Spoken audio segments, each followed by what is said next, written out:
Guangzhou, capital of Guangdong, made global headlines in the first week of December. Politicians, business big names from various countries, and world media leaders gathered in Guangzhou to participate in 3 high-profile international conferences. The opening of the trio was the Understanding China Conference, where the concept of understanding deficit was proposed for the first time. Then the World Media Summit raised its curtain with global media elites taking part in extensive discussions, contributing media power to address common challenges. Later on, the Imperial Springs International Forum kicked off to make the rational voice of upholding genuine multilateralism consistently heard. 3 conferences whose themes vary but all point to one same goal, that's achieving win-win international cooperation and advancing the building of a community with a shared future for mankind. In more straightforward evidence, the perspectives and voices emanating from the conferences over the 5 days all released one signal that China is showing sincerity, wisdom, and openness to engage in international communication and cooperation.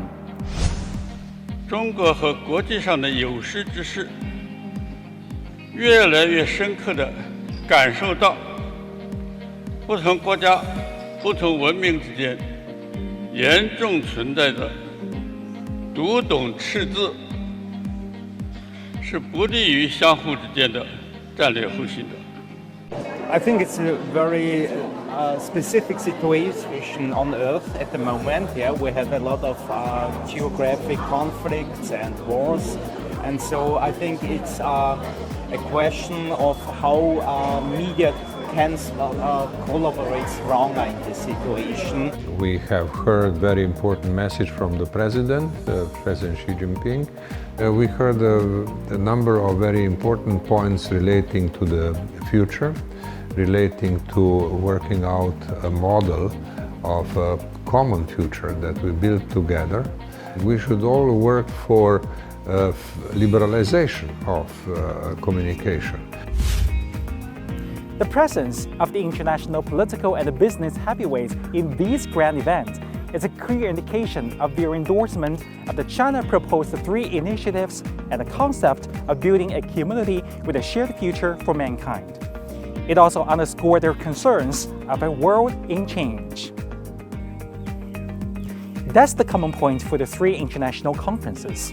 In the face of changes unseen in a century, we should hail more exchanges, greater inclusiveness and cooperation, and rarely more concerted effort to reduce understanding deficit.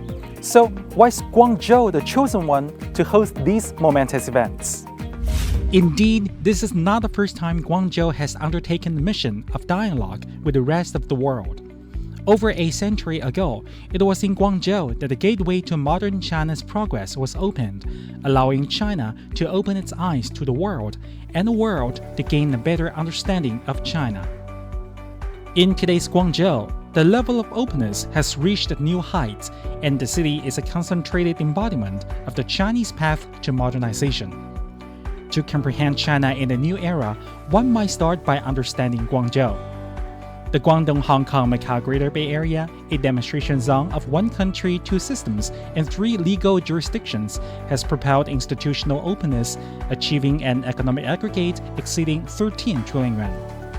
The Shenzhen-Hong Kong-Guangzhou Technology Cluster has ranked globally 2nd for 4 consecutive years, making it one of the most promising growth poles worldwide. The success of the Greater Bay Area has indicated to the current disputed world that different political systems, legal frameworks, and even cultural beliefs are able to cooperate for mutual benefit and integrated development. Guangdong was pioneer of process of reforms in China. Now Asia area, it is half of the population of the world, 60% of Euro-Asian continent, should be the same like Shenzhen. We should adopt this experience of China in economic reform and development. The conclusion of these 5-6 days of Guangdong province, it is agility. You have a real attitude to adapt to new situation and respond to new challenges, successfully respond to them.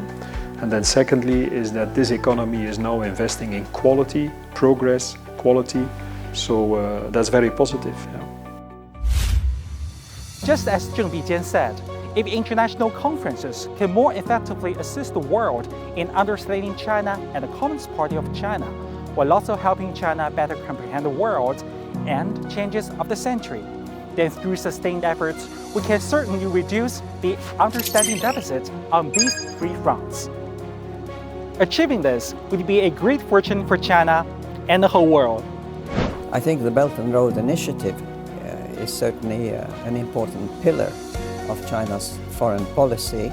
China, in spite of its huge size compared to other countries, is desirous to have a level playing field as much as possible and to engage large countries, middle-sized countries and small countries like Latvia in some way or another.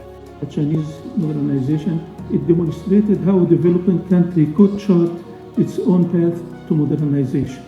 The second one, to show China's success, that China's access has allowed China to support and aid other developing countries in their efforts toward modernization. I believe that China has become more understood.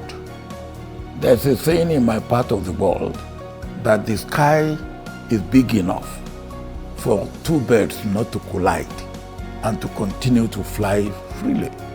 If it's better for you, it will be better for me.